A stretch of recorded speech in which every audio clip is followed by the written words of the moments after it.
Welcome to Thoroughbred 360, insights, stories and strategy from the commercial world of thoroughbred racing with your host, Bruce Slade.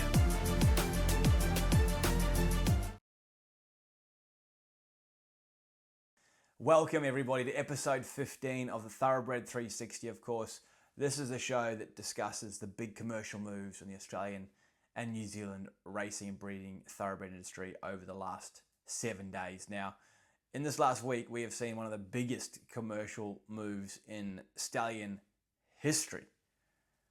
Waikato stud selling Super SETH to Coolmore Stud Australia in a deal that values that young stallion at some 70 million Australian dollars.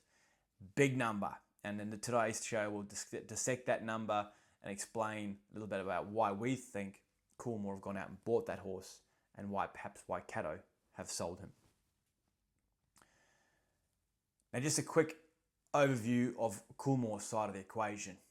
In the last 10 years, in fact, forever, they have been a farm that's accumulated elite mares every year, going in the market and buying seven-figure mares time and time again to support an elite stallion roster. They've had Danehill through Acosta, through Fastnet Rock, So You Think, and of recent time, Wootton Bassett. But of course, in 2025, they lost Wootton Bassett, unfortunately. They lost So You Think earlier than expected, and of course, Fastnet Rock passed away, although he had significant age on him by that stage. So you've got one of the elite farms in the globe, but an elite Australian farm with an amazing broodmare band sitting there now with a stallion roster of unproven horses for the most part, and certainly no size of an elite level just yet. So hence the need to either have to send these mares out next season, or this season I should say, or find a stallion that could add value to their roster and add value to their clients as well. Hence, no doubt they were in search of the right horse. Now, that horse still has to be there, and Super SETH has a sire through his first crop, has left 4 Gr1 winners, which is really quite a strong statement. If you have a look at his own sire,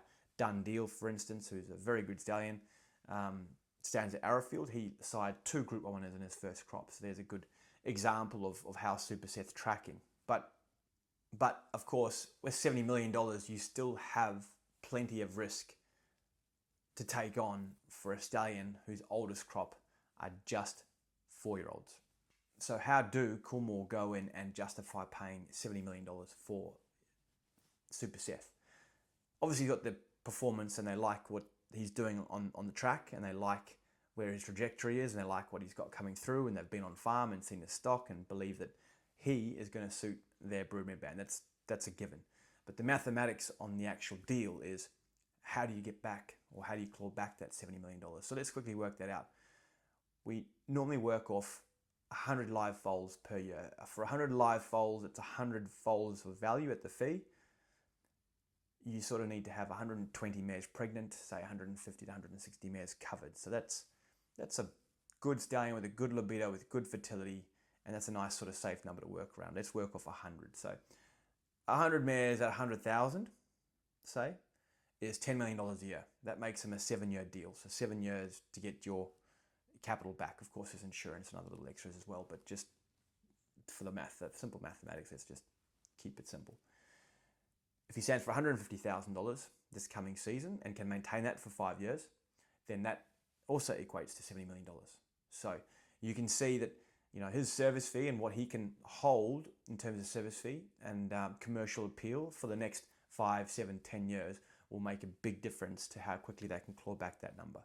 Obviously, they're backing Super SETH to keep getting Gr1 winners at a really high rate, to keep showing himself to be an elite stallion.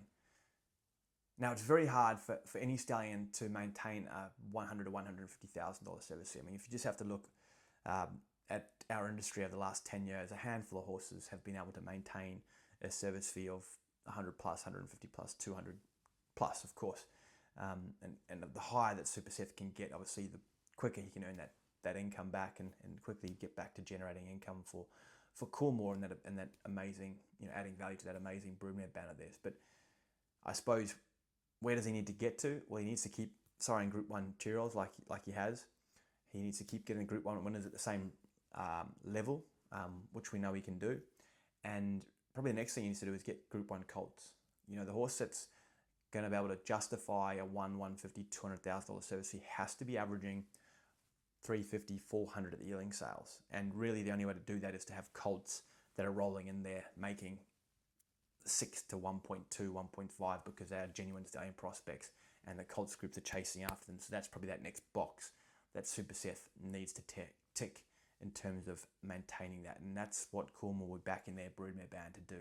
With that elite group of their mares around him, they'll be backing him to get colts, backing him to get stallion prospects. Now on that mathematics, of course, we have to ask the question, why would Waikato Stud sell Super SETH?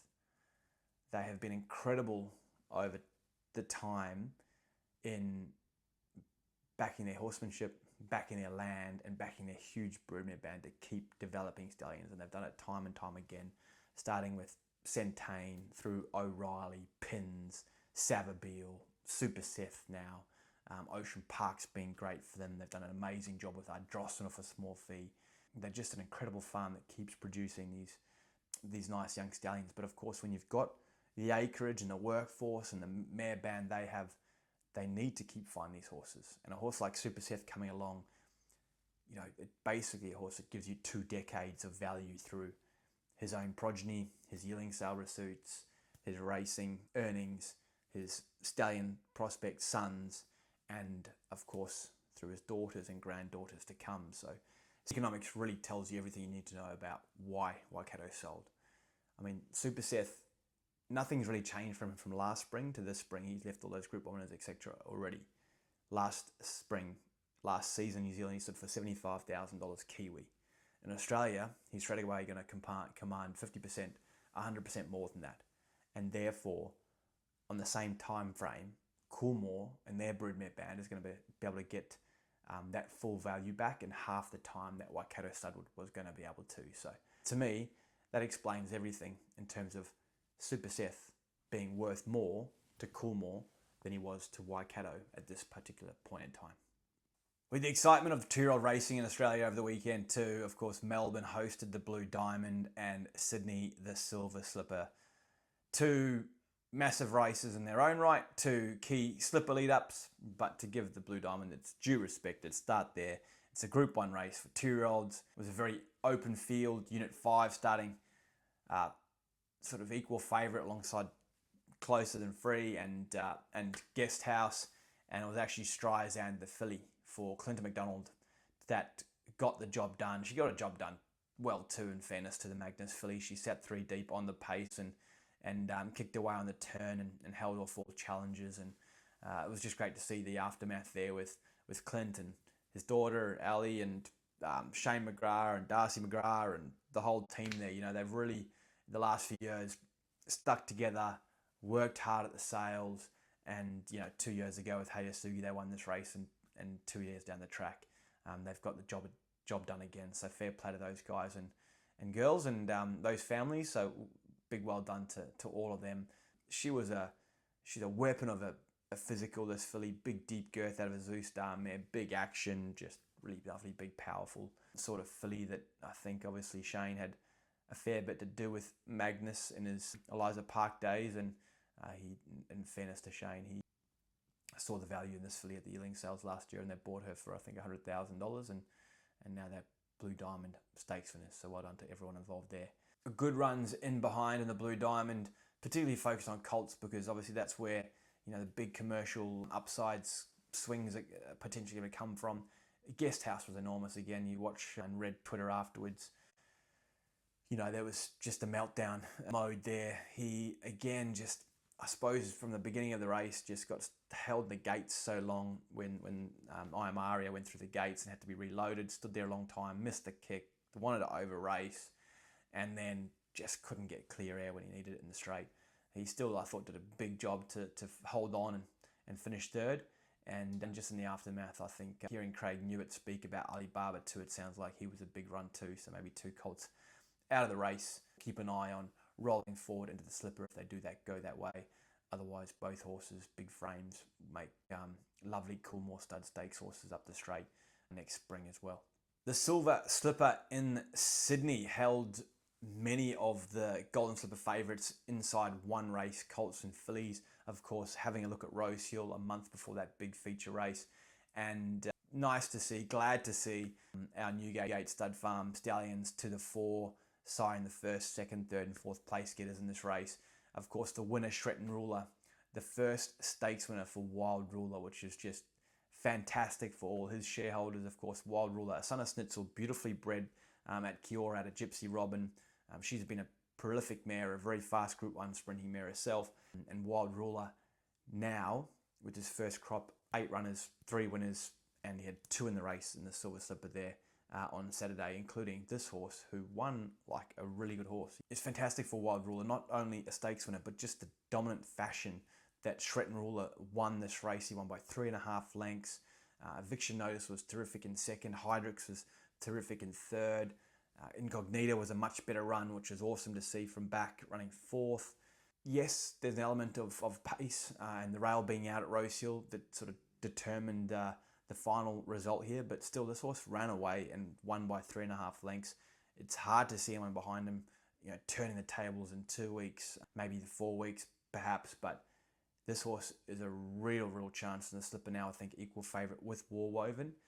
Warwoven, interestingly, returns next week in the Skyline. Jim Clark said to me they're really happy with that horse. Bjorn Baker is, so he is the equal favourite now. Warwoven and Shretton Ruler for the Group 1 Golden Slipper. Both colts, both very talented, and of course we look forward to seeing, or there'll be a lot of anticipation around Warwoven returning to the races next Saturday. But yeah, terrific for Wild Ruler, doing a really good job, that young horse. Interestingly, and this says a lot about where the market's at with Wild Ruler, he's actually averaging, and the same median with his yearlings, the second crop yearlings, as his first. So normally those first crop yearlings, they're hot in demand, everyone's chasing them, you can't get any hotter. But there's been a really nice underlying swell of support Wild Ruler yearling sales this year. Obviously people that have got them have liked them, and as I've said, his averages are held right up, and his clearance rate, he's had 30 through the ring for 30 sold. So yeah, they've been finding good homes, people are liking them, and people are chasing them hard there at the yearling sales. So that was a good sign. Nice to see that sort of undercurrent of support. And now we're seeing it on the racetrack with the Wild Rulers really coming to the fore. And yeah, let's not forget, he's a beautifully bred horse by Snitzel, a Group 1 winner. If you go back and have a look at his body of work as a racehorse, he's a stakes winning 2-year-old of the nursery pre-Christmas, had a stress fracture, came back in the winter, hit some wet tracks. He's actually a horse that if you take out his wet track form, I think he was never out of the placings, and he pretty much raced in Group 1 or Group 2 company his whole life, winning an Arrowfield, winning a Fireball, first colt home and a Coolmore, that kind of thing. So he was an elite racehorse, and no surprises to see him now doing the job as a stallion. Plus, he's a scopier type of Snitzel. He's 16 hands, gets a lot of leg, and these are horses that you're not going to just sort of see, jamming around in these early 2-year-old races. These are horses with a lot of scope. They're going to get better and better as they get on through their 2-year-old season and into their 3-year-old season too. So yeah, doing a really nice job, Wild Ruler, and a horse that everyone should A, not be surprised by the job he's doing, but B, don't be surprised to see him keep going on with it too. The 3-year-old scene was highlighted by the Hobartville for me on Saturday. Of course, a group of really high-end 3-year-olds heading towards Group 1 targets, and Ninja, he was phenomenal, returning. Obviously came through Magic Millions where he was beaten on protest, but he won a very strong edition of the Hobartville on Saturday, beating Napoleonic and beating Autumn Boy and a couple other really smart horses in there too, Atticus and Shangri-La Boys, etc. So talking Ninja first, gelding, so unfortunately no stud deal to do there, but again, I've mentioned this before, Farnan doing a really nice job, keeping himself current, had a couple of nice winners there on Friday night as well, into Saturday Ninja, who's been a real flag bearer for him. This is a really smart horse and will take all kinds of beating in the Gr1 Randwick Guineas, and would be the first for his sire if he can do that. Out of a So You Think mare, so like I've said before, he's just got that sort of speed on the top line, and he's able to carry that speed over a bit further with the help of a bit more stamina in his dam side. Napoleonic, a son of Wootton Bassett, very smart, very good run again from him. He looks like he'll be absolutely primed for a Randwick Guineas and has a really nice profile for him going forward. And Autumn Boy, who of course is already a Group 1 winner, son of Autumn's son, and another colt that, he'll be absolutely cherry ripe for the Randwick Guineas in a couple of weeks' time. Both those horses, obviously, colts, well bred, nice racing profiles, and horses that will be looking for stud deals if they keep running and performing in the right races. Heading to Melbourne, and the 3-year-old fillies, the Angus Armanaska was won by She's an Alibi in a really good fashion. Commercially, daughter of Saxon Warrior, not much sort of doing, not going to change many people's lives there. But what I would like to say is I watched a lot of racing.com footage on Saturday, and it was great to see the owner of She's an Alibi spoken to after the race, discussed how he's feeling. Really thought racing.com did an amazing job on Saturday and do an amazing job all around, and just getting all the different stakeholders in the game on TV and to build a story around these impressive performances and these amazing horses. But as you saw on my social media through the week, if you haven't seen it, go and have a look at it. I think the owner is someone we need to highlight as an industry. Owners, as I mentioned in my post, are titans in their own industries. They're titans in their own families, their friendship groups, their streets, their communities, their countries, their whatever it might be. And if we can tell their story, and everyone's got an amazing story to tell, and share their love of the horse, not only do we build their brand outside of their industries, but we build our brand and our industry and have someone of a trusted sort of source for those people to piggyback on when they go back to their communities, and people see them on TV and say, hey, I know that guy. He's the guy that runs the big concreting business in my area, and he's a good bloke and he likes horses, and gee, I might get a racehorse, that kind of thing. And our industry can really, like I say, piggyback on those people within their own demographics and within their own communities, and racing can only be better for that. So yeah, please go back, and if you haven't seen that post, go back and have a look at that post. I've put a bit of detail into that, and I think it's something we can all do. Promote the owners within the game, tell their stories in our own little ways, including myself on social media. And I think, like I say, it's great good for all of us in the thoroughbred industry. In the same race, Tagaloa had, that his good filly Salty Pearl run a very good race. Lucky Vega had a place getter as well. Now, Lucky Vega's had a good few weeks, and he topped off Saturday with a winner of the Avondale Guineas. That's gold for Chris Wood. Lucky Vega, wow, sort of had within the law and then a big gap. Now he's really starting to get a body of horses around him again. Doing a really nice job, this young son of Lope de Vega, and that's gold. If you go back and have a look at his win in the Avondale Guineas, he is a really smart horse. He put absolute spaces in them there on Saturday. And Chris Wood, of course, now talking about the New Zealand Derby. Also in New Zealand, I thought That's Gold would take all kinds of betting in New Zealand Derby, but it was just a few races later the Gr1 New Zealand Oaks was run, and wow, Yulong have got some filly on their hands in the Lance O'Sullivan Andrew Scott barn. Ohope Wins, so it's Ohope, O-H-O-P-E, obviously named after the local area there. Wins. She is a filly. She is by Ocean Park. She's a Reduced Choice mare who's a half to Jimmy Choo, and it's that sort of that good family, the Jimmy Choo family. But this filly is a special team. I mean, she sat back again in this race, literally just got angled to the outside and was going 2 to their 1, as she has done in races all this season. She is extra smart. Yulong, of course, congratulations. They actually ran the Quinella in the race in New Zealand, bought another Ocean Park filly that won a group race 2 weeks ago, and she ran second in the race for Roger James and Rob Wellwood. So Yulong won 2 there, but wow, there's only one I'd like to own, and that's Ohope Wins, because she is very, very special, and we'll be seeing her in Australia, and we'll be seeing her win big here as well as in New Zealand. Don't worry about that. In the older racing divisions, we saw 2 Group 1s on Saturday. The Futurity Stakes was won by Pericles for Bjorn Baker, Godolphin, Street Boss. No big changes there in terms of commercial stud values, but just to touch on, number one, Godolphin's success since going and using a wide range of trainers. They certainly have continued that success, particularly with the older horses. Probably their 2-year-olds, perhaps, you know, we haven't seen the best of them yet. We've still got time, of course, before the slipper, so certainly not counting them out. But maybe just that lag time of, you know, James going and the 2-year-olds not being in a system that early have just put them on a little bit on the back foot. We might see them have a really big 3-year-old spring instead of 2-year-old autumn. That'll be interesting, but certainly their change of model hasn't slowed down their Group 1 progress with their 3-year-olds and older. And Pericles, yeah, wow, he did a great job there winning the Futurity. And Street Boss,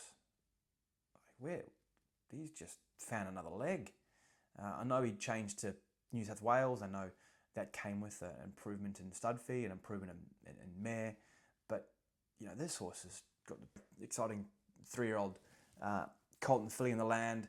Had a closer than free, ran a massive race in the Blue Diamond, placed in the Blue Diamond on Saturday, and then he sized a Group 1 older horse in Futurity as well.